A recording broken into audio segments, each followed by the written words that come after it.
সারা জীবন মাইনষের ঘর জ্বালাইছি, এখন আমার কলিজা জ্বলে। আগুন দে গরিব, আমার হুক্কায় আগুন দে, নাইলে তোদের আমি এই পাশচারে পুইতা রাখবো। রাত তখন আনুমানিক 2:30।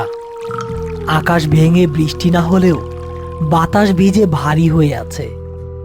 গ্রামের উত্তরপাড়ার আধারমানিক বিলের পাশ দিয়ে সরু মাটির রাস্তা। রাস্তার দুই পাশে ঘন হিজল আর তমাল গাছের জঙ্গল। চাঁদ মেঘের আড়ালে, তাই ঘুটঘুটে অন্ধকার। করিম আর রতন কাদা পানির মধ্য দিয়ে গেদু মাতব্বরের লাশ কাঁধে করে গোরস্থানের দিকে এগুচ্ছে। ভাইজান, ও ভাইজান, একটু থামেন, আমার কাঁধের চামড়া মনে হয় ছিল্লা গেছে। এই মাতব্বরের লাশটা এত ভারী কেন? মনে হইতাছে আজ তো একটা মরা মহিষ কাঁধে নিয়ে হাঁটতাছি। আর রাস্তাটা কি শেষ হইব না? গত 1 ঘন্টা ধইরা তো এই হিজল গাছের নিচ দিয়েই হাঁটতাছি। চুপ কর রতন, লাশ কাঁধে নিয়ে থামতে নাই। গেদু মাতব্বর মানুষ হিসেবে খুব একটা ভালো আছিল না। মাইনষের জমি দখল করছে, সুদ খাইছে।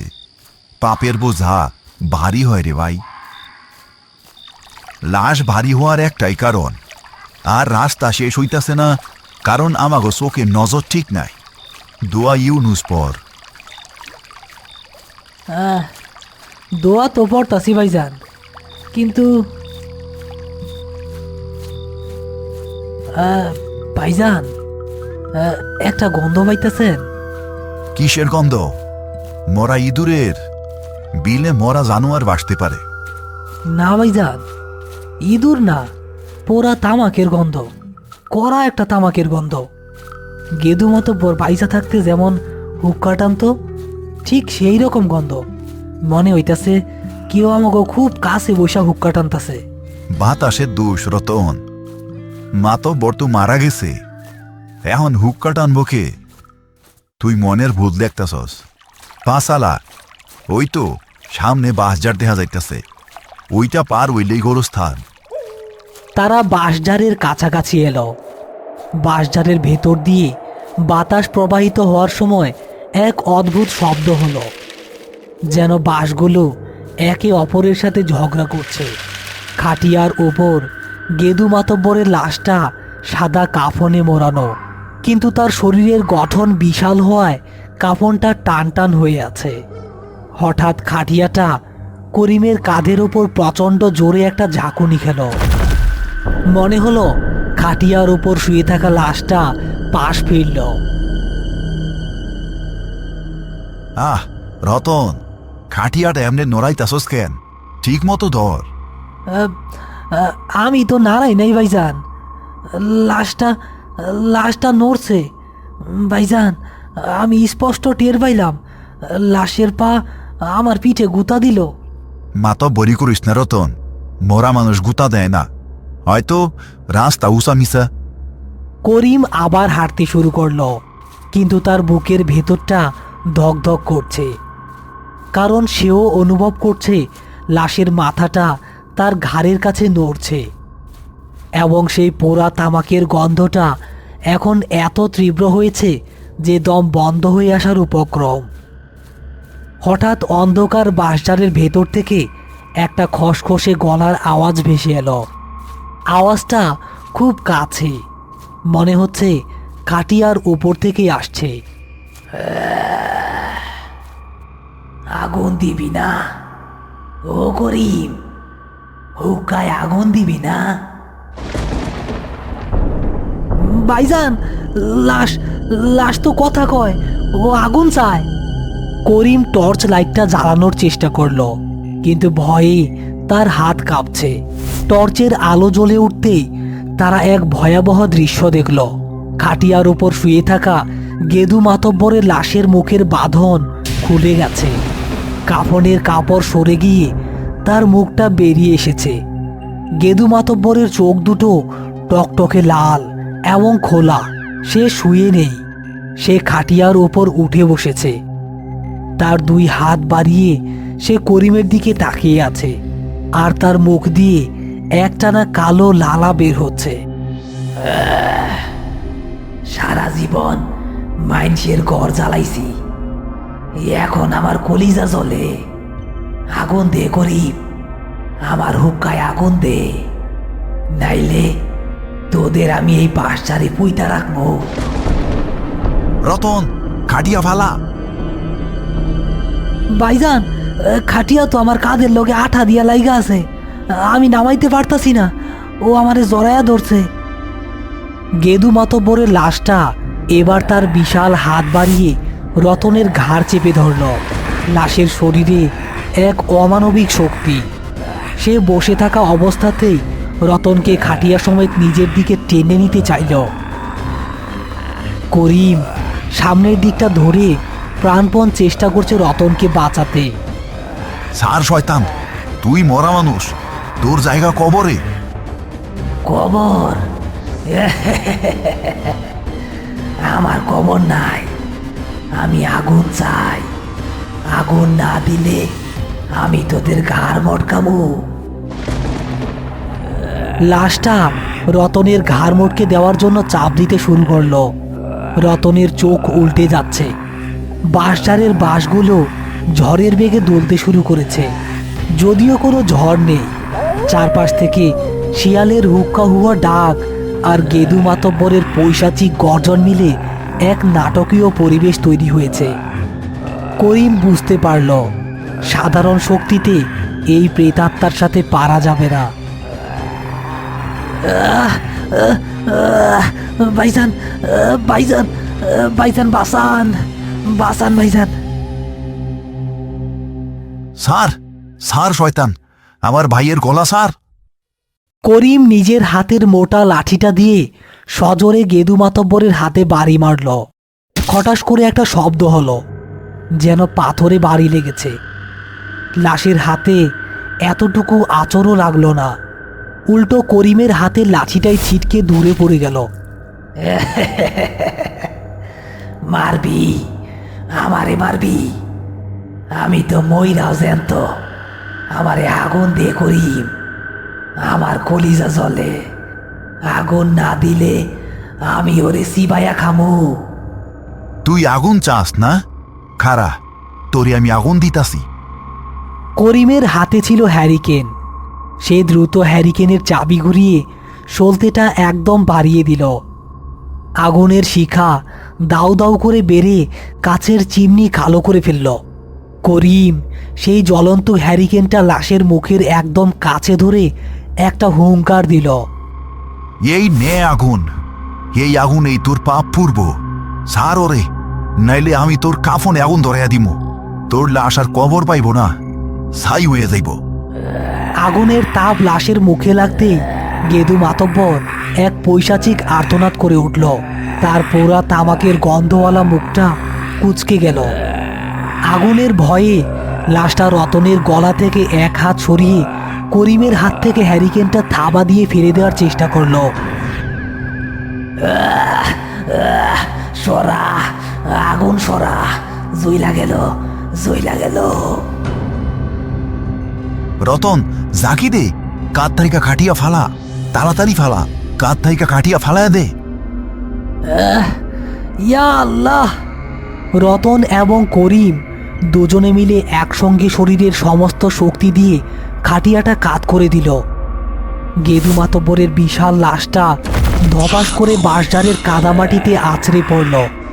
লাশ পড়ার শব্দে মনে হলো মাটি কেঁপে উঠল, কিন্তু আতঙ্ক শেষ হলো না। মাটিতে পড়ার পরেও লাশটা স্থির হলো না। সে হামাগুড়ি দিয়ে চতুষ্পদ জন্তুর মতো উঠে দাঁড়ালো। তার সাদা কাফন কাদা আর শুকনো বাঁশপাতায় মাখামাখি হয়ে এক বীভৎস রূপ ধারণ করেছে। সে এবার রতনকে ছেড়ে করিমের দিকে ধেয়ে এলো।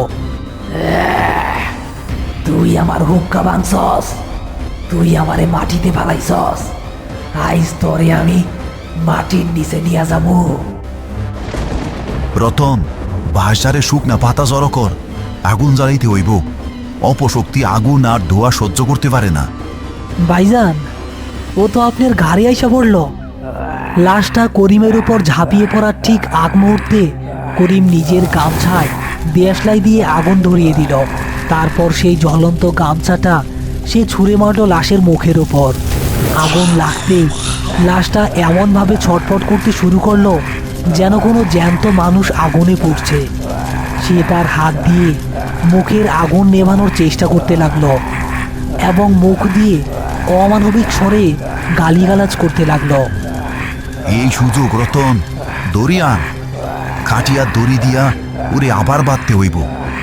ওরে জ্যান্ত বা মরা যেই পাবি হোক কোমরে ঢুকাইতেই হইব। আইজ রাইতে ওর ফয়সালা আমি কইলাই ছাড়মু। করিমের এই সাহস দেখে রতন তার মনে শক্তি পেল। তারা দুজন মিলে ছটফট করতে থাকা লাশটার উপর ঝাঁপিয়ে পড়ল। লাশটা প্রচণ্ড শক্তিশালী, কিন্তু করিম অনবরত আয়াতুল কুরসি পাঠ করতে লাগলো। আল্লাহর কালামের কাছে লাশের শক্তি যেন কিছুটা কমে এলো। তারা দুজন দস্তাদস্তি করে লাশটাকে আবার খাটিয়ায় তুলল এবং খাটিয়ার সাথে থাকা মোটা দড়ি দিয়ে লাশের হাত, পা, বুক এবং গলা শক্ত করে বাঁধল। লাশটা তখনও গোংরাচ্ছে। রতন, আর এক মুহূর্ত এই বাসটাতে থাকা যাইব না। দৌড় দিবি সোজা গোলস্থানে। ভাইজান, লাশ তো এখনো নড়ে, দড়ি ছিঁড়া ফেলাইব না তো? সিটতে দিমু না, আল্লাহ বর্ষা। তারা খাটিয়া কাঁধে তুলে দৌড়াতে শুরু করলো। বাঁশঝাড় পেরিয়ে তারা যখন গোরস্থানের সীমানায় ঢুকলো, তখন লাশটা শেষবারের মতো একটা বিশাল ঝাঁকুনি দিল। তারপর হঠাৎ করেই লাশের শরীরটা একদম পাথরের মতো শক্ত এবং স্থির হয়ে গেল। গোংরানির শব্দটাও যেন থেমে গেল। কবর খোঁড়া শেষে করিম আর রতন খোঁড়া কবরটার পাশে বসে আছে। তাদের শরীর ঘামে আর কাদায় একাকার। কবরের ভেতর গেদু মাতব্বরের লাশ নামানো হয়েছে। ভাইজান, দেখেন লাশের মুখটা কেমন হা হইয়া আছে। মনে হইতেছে এখনো সে কিছু চায়। সে আগুন চাইছিল, তাই না? তার অতৃপ্ত বাসনা তারে শান্তিতে ঘুমাইতে দিও না। করিম পকেট থেকে তার নিজের তামাকের ডিব্বাটা বের করল। সেখান থেকে এক চিমটি তামাক আর একটা দেশলাইয়ের কাঠি বের করে লাশটার হা করা মুখের ভেতর দিয়ে দিল। নে মাতব্বর, এই তো শেষ তামাক। দুনিয়ার আগুনের শখ মিটা। এরপর কবরের আজাবের আগুন সহ্য করার প্রস্তুতি নে। যেই করিম তামাক আর লাঠিটা লাশের মুখে দিল, সাথে সাথে লাশের হা করা মুখটা খট করে বন্ধ হয়ে গেল। মনে হলো সে তৃপ্ত হয়েছে। করিম আর রতন দ্রুত হাতে বাঁশ বিছিয়ে মাটি চাপা দিল। মাটি দেওয়া শেষ হতেই দূর থেকে ফজরের আজান ভেসে এলো।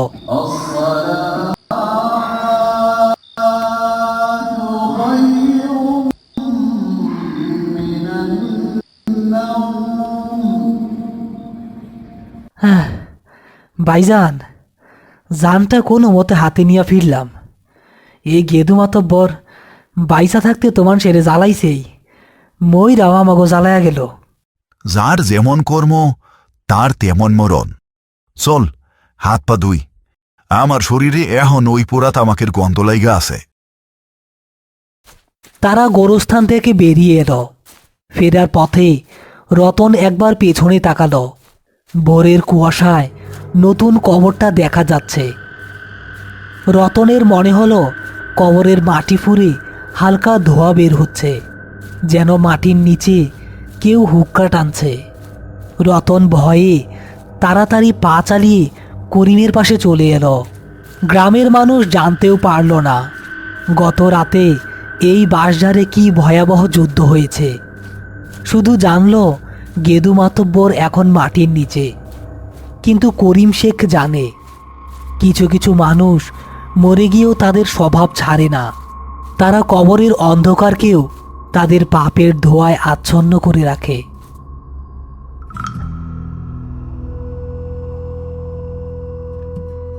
হ্যালো প্রিয় বন্ধুরা, আশা করি আজকের ভয়ঙ্কর গল্পটি আপনাদের ভালো লেগেছে। যদি ভিডিওটি দেখে ভয়, রোমাঞ্চ বা মজা পেয়ে থাকেন, তাহলে অবশ্যই একটি লাইক দিয়ে আমাদের পাশে থাকুন। এমন আরও নতুন নতুন ভয়ঙ্কর ভূতের কার্টুন ও গল্প সবার আগে পেতে এখনই আমাদের চ্যানেলটি সাবস্ক্রাইব করে রাখুন। আজকের প্রশ্ন, এই গল্পের খাটিয়ায় শুয়ে থাকা লাশের নাম কি ছিল? আপনার সঠিক উত্তর কমেন্ট করে লিখুন। যারা আজকের প্রশ্নের সঠিক উত্তর দেবেন তাদের নাম সবার আগে পরের ভিডিওতে মেনশন করা হবে। এখনই কমেন্ট বক্সে আপনার নাম ও উত্তর লিখে দিন। ইনশাআল্লাহ আপনাদের মধ্য থেকে যারা কমেন্ট করবেন তাদের নাম আমরা পরের ভিডিওতে অবশ্যই মেনশন করব। আর গত ভিডিওতে যারা আমাদের পাশে থেকে কমেন্ট করেছিলেন তারা হলেন Abir Roy, Farida Yasmin, Anjana Mondal, Rasel Ahmed, Priyanka Mondal, Yasin, Habiba, Rabbi Hossain, Mehedi Islam, MD Abdullah, MD Rohan, SK Shahina, Mitu Akter Priya, Ashik Sheikh, Lipi Akter, Zara Akter, Mosharraf Hossain, Poli, SK Jesmin, Mithila Islam, Sumi Akter সহ আরও অনেকেই। আপনাদের ভালোবাসা ও সাপোর্ট আমাদের আরও ভয়ঙ্কর ও আরও ভালো গল্প বানাতে উৎসাহ দেয়। সবাই ভালো থাকবেন। আবার দেখা হবে আগামী শুক্রবারে ভয়ঙ্কর কোনো গল্পে।